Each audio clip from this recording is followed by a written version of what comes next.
You hear a lot about India's grand vision for its cities, right? That they're going to be the engines of future growth.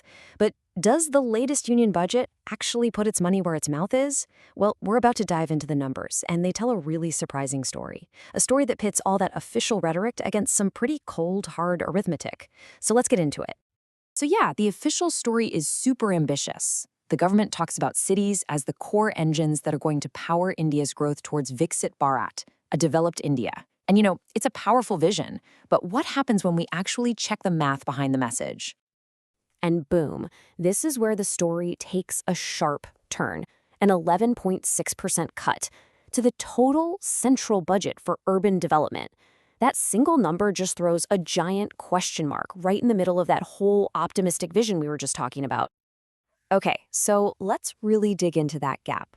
We're going to break down the numbers, see exactly where the cuts are happening, and explore what the potential consequences are when a government's vision and its spending seem to be heading in opposite directions.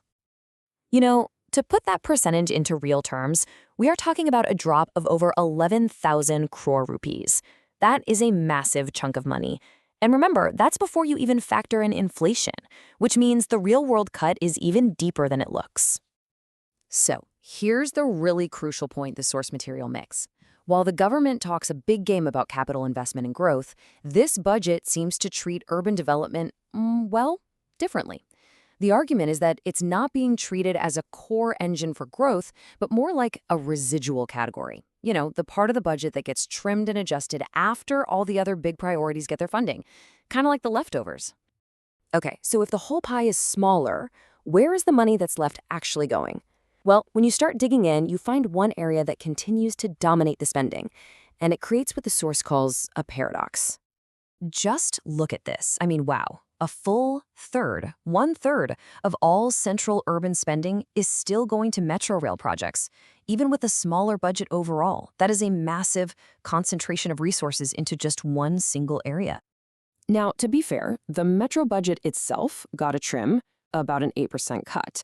But even with that reduction, it still commands this huge, staggering portion of the overall pie. And what that really does is reveal a very clear policy choice, a choice that has major implications for everything else. And this really gets to the heart of the critique.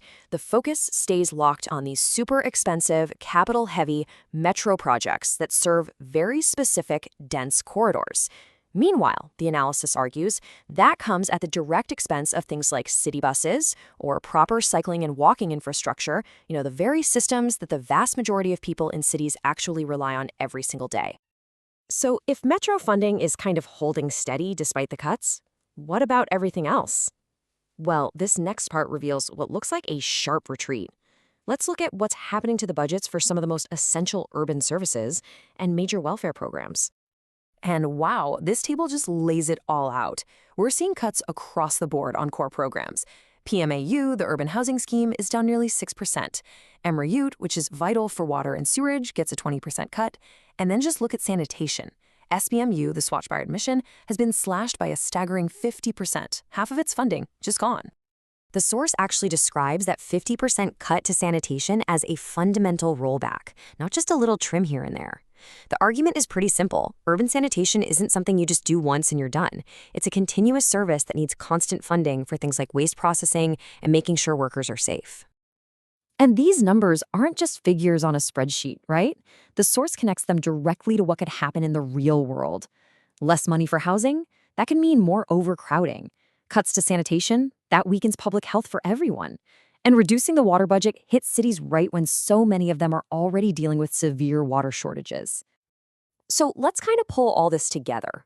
When you combine a shrinking overall budget with these skewed priorities and deep cuts to essential services, what does that really signal for India's whole development path?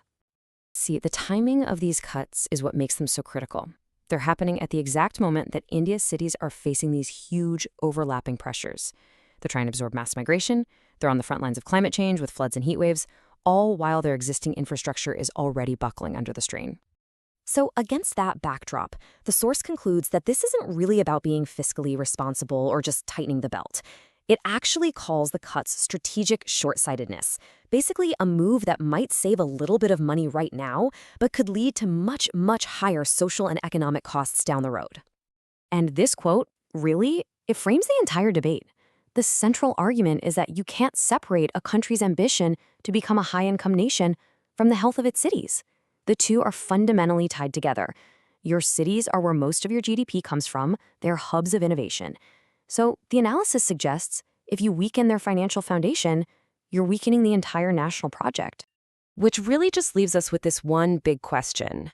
Can a nation's most ambitious development goals really be built on a foundation of cities that are being asked to do more with less? That's the central tension that this budget brings to light, and it's definitely something worth thinking about.